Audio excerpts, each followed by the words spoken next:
Hey guys, what's up? I'm Noah, this is Analog Resurgence, and I'm kind of in the midst of doing a bit of like an Analog Resurgence week. And today I'm talking just a little bit about the kind of big questions surrounding can you develop, how do you develop, what do you use to develop Super 8 and 16mm motion picture film at home.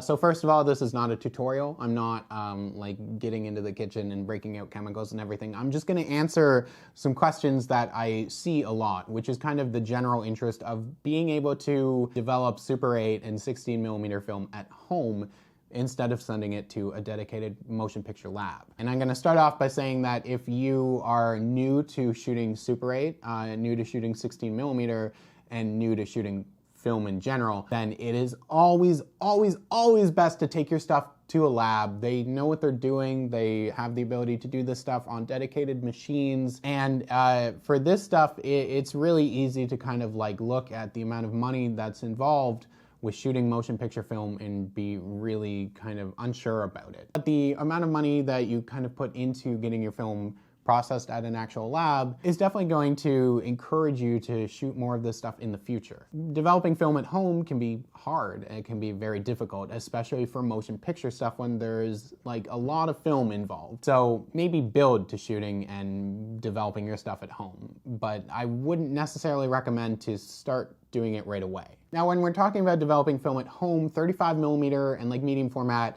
is like small amounts of film. We're talking like 4 or 5 feet of film that you can load into tanks like these.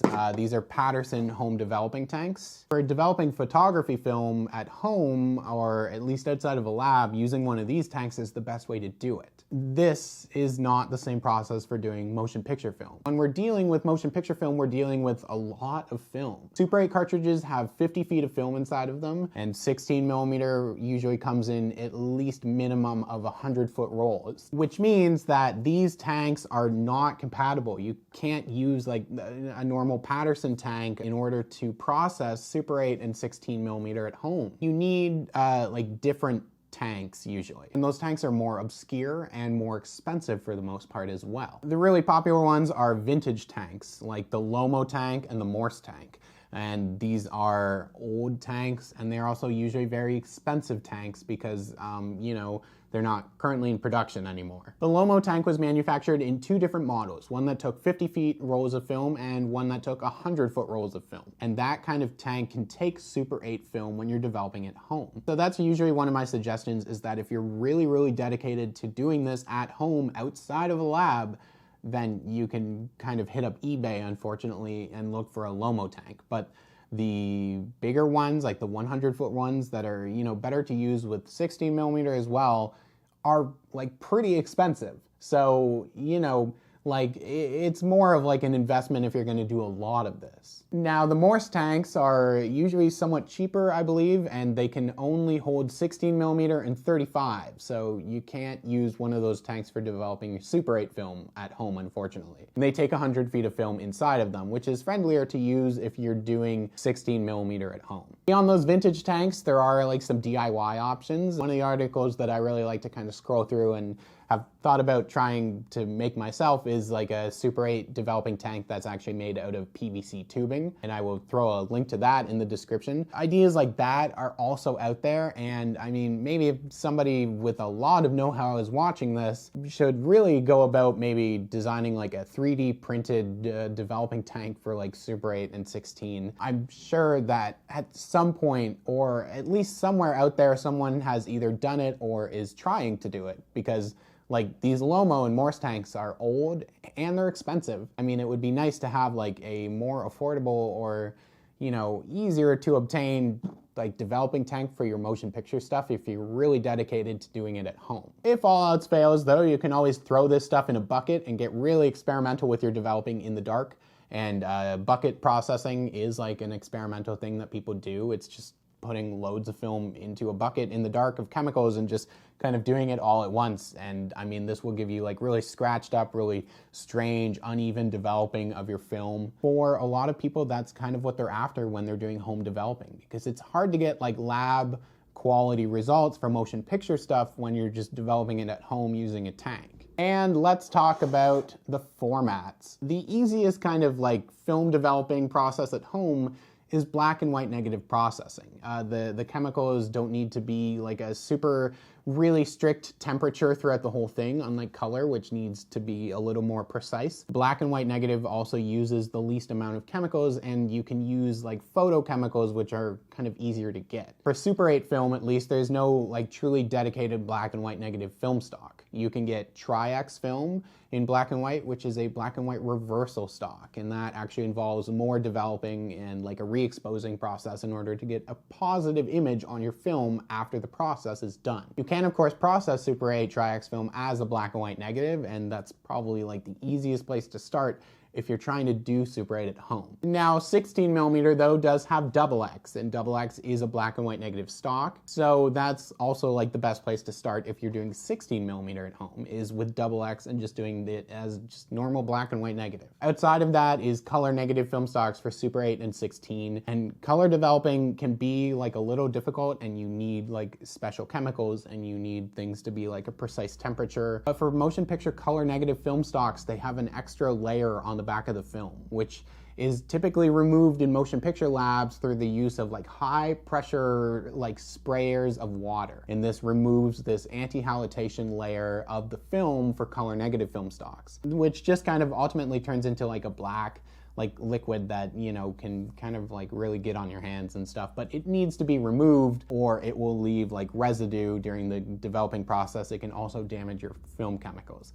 So if you're developing in like a tank, like a specialized tank for Super 8 and 16mm, it's hard to get that sort of pressure in order to properly remove the remjet layer backing of the film without leaving some sort of residue when you're doing it. Outside of that is also color reversal ectochrome for Super 8 and 16, and that's a standard E6 chemical process that is also used for like ectochrome and Provia and Velvia for photography still formats. Now the remjet like extra backing layer is only there on color negative, so you don't have to worry about it on ectochrome, on Tri-X reversal film, and XX black and white negative film. But that just goes to show that it's different, and it's kind of more difficult, and there's a lot more film involved and usually like specialized stuff in order to do motion picture film at home. Now, I'm not trying to completely deter anybody out there who wants to do it, because of course experiment and like go hard and like shoot film and do crazy stuff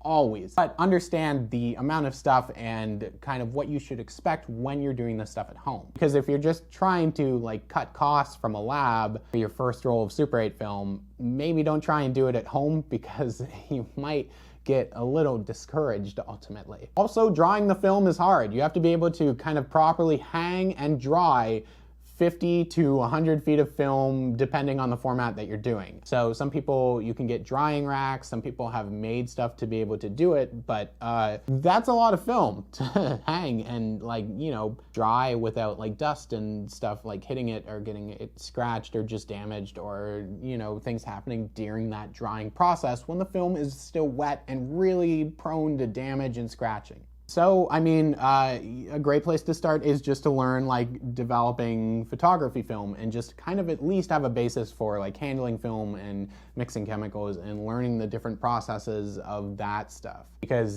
developing Super 8 and 16mm at home is doable, and you can do it if you put your mind to it and you kind of like assemble the necessary stuff and the skills, but understand kind of what goes on in the process, I guess. Hey, thanks so much for watching and, you know, checking this out. And I would love to do like home developing of Super 8 and 16 in the future. I don't own those tanks simply because it's never been like necessary for me to, for the amount of like money that they cost and the amount of like stuff that I really want to like do at home. For all my motion picture stuff, I do take it to a lab, and you know, I'm always really happy that I do. But of course, you know, to each their own, and everybody should kind of like pursue the kind of stuff that they want to do when they're shooting film, because, you know, there's no rules with shooting film. There should never be rules. It's like a lawless Mad Max, Fury Road, Thunderdome wasteland out there in terms of like